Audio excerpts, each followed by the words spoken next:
ఏంటా కుంటి సాకులు అంటే డైరెక్ట్ గా బయటకు వచ్చి మాకు నోటీసులు ఇచ్చారు అన్నారు. అరే పోలీస్ యాక్ట్ సెక్షన్ 30 అన్నది ఈ రోజు చంద్రబాబు నాయుడు గారు తీసుకొచ్చింది కాదు. నీకులాగా జీవో నెంబర్ 1 ఇచ్చి సభలు అది ఆపుదామని చెప్పి లోకేష్ గారు పాదయాత్ర చేసినప్పుడు వచ్చిన జీవోలు కాదు ఇవి. పోలీస్ యాక్ట్ సెక్షన్ 30 అన్నది ఎప్పుడైనా శాంతి భద్రతలకు విఘాతాలు కలుగుతాయి అనుకునేటప్పుడు డిపార్ట్మెంట్ వాళ్ళు రెగ్యులర్ గా ఇచ్చే నోటీస్ అది. ఆ నోటీస్ లో చాలా క్లియర్ గా వైఎస్ జగన్మోహన్ రెడ్డి గారు ఆంధ్రప్రదేశ్ మాజీ ముఖ్యమంత్రి 27/9/24 28/9/24 తేదీల్లో తిరుపతి తిరుమల పర్యటించనున్నారని ప్రభుత్వ అధికారిక సమాచారం ద్వారా తెలిసినది. ఈ పర్యటనలో శ్రీ వైఎస్ జగన్మోహన్ రెడ్డి గారు తిరుమలలో శ్రీ వెంకటేశ్వర స్వామి వారిని దర్శించుకోనున్నారు. ఈ పర్యటనకు స్వాగతం పలికేందుకు తిరుపతి జిల్లా మరియు పరిసర జిల్లాల నుంచి సుమారు 10,000 మంది వైఎస్ఆర్సీపీ నాయకులు కార్యకర్తలు తిరుపతికి రావాలని సోషల్ మీడియా ద్వారా విస్తృత ప్రచారం జరుగుతున్నది. అదే విధంగా ఈ పర్యటన అడ్డుకుంటామని వివిధ రాజకీయ పార్టీలు, హిందూ ధార్మిక సంఘాలు, ప్రజా సంఘాలు కూడా సోషల్ మీడియా ద్వారా విస్తృత ప్రచారం జరుగుతున్నది.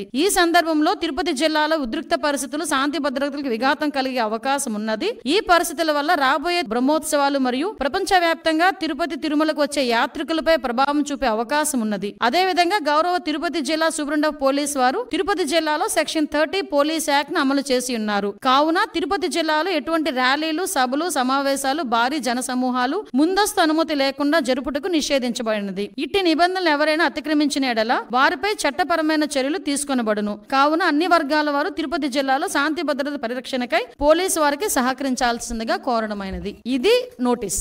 దీన్ని నిన్న కావాలని 10 సార్లు చూపించి ఇందులో ఏదో అతనికేదో నోటీసులు ఇచ్చామని చెప్పి మాట్లాడి ప్రజలకి ఒక రాంగ్ పర్సెప్షన్ క్రియేట్ చేయడానికని చాలా విశ్వ ప్రయత్నాలు చేశాడు జగన్మోహన్ రెడ్డి.